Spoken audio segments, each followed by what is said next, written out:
What up, Long Beach? Welcome back to your home for everything local sports. It's JJ. This highlight video is brought to you by the fine folks down at Naples Rib Company. The 562.org's baseball and softball coverage is sponsored by Board of Education member Megan Kerr, and all of our Wilson coverage is sponsored by Bruins alum Joel Bitonio.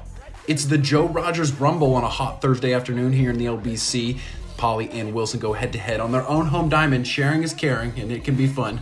Rabbits trying to keep pace atop the Moore League standings. The Bruins trying to upset the apple cart here at the end of the first round of play. Wilson sending sophomore Emily Castano back to the circle, and Polly countering with Moore League superlative honoree Bella Alonso. We got action early in this one. Caden Marcy draws the leadoff walk in the bottom of the first. Caitlin Elmquist gonna bunt her over. Up comes the big bat for the Bruins, and there she goes. Leah Petway. Leah Petway. One of the three hits on the day for the Moore League third baseman. She plates Marcia Lago. Wilson takes the 1-0 lead for Petway. Just business as usual. However, as was the case all day, Alonso was her best with her back against the wall, gets consecutive strikeouts to end the threat, and she did the same thing in the second inning. Meanwhile, the Rabbits were running to create some offense. Brianna Bailey and Sakara Buckner, both with bunts to lead off the third. Runners in scoring position. Vanessa Correa is going to cue that ball down the right field line. That thing's spinning away from everybody. Bailey in to score. Buckner to third. Correa heads up base running all the way to second. We're all tied up. Polly's not done.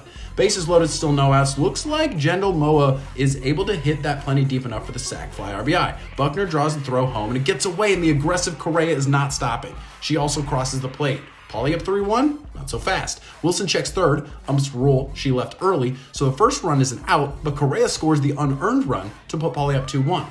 Credit Castana, she really was unlucky this season, but got some pop-ups to limit the unearned damage, and she also got some good defense behind her, like this play from freshman shortstop Tallulah Watts doubles up the runner in the fifth. However, also in the fifth, this shot to the left side barely misses the runner, hits the umpire. That's kind of just been the Bruins season, right? So close and yet so far. Correa, who reached on an error, scores on an error.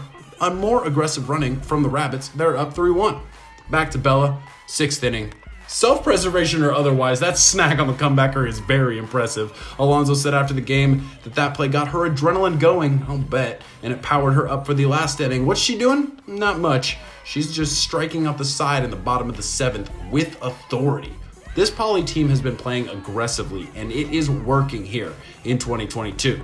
Jackrabbits get bragging rights at Joe Raji, but more importantly, they keep pace atop the Moore League standings, still tied for first with Lakewood and Milliken. The second round of play starts next week. Thanks as always to all of our sponsors, including Ocean Law Center, and make sure you stick with the 562.org for all of your local softball coverage.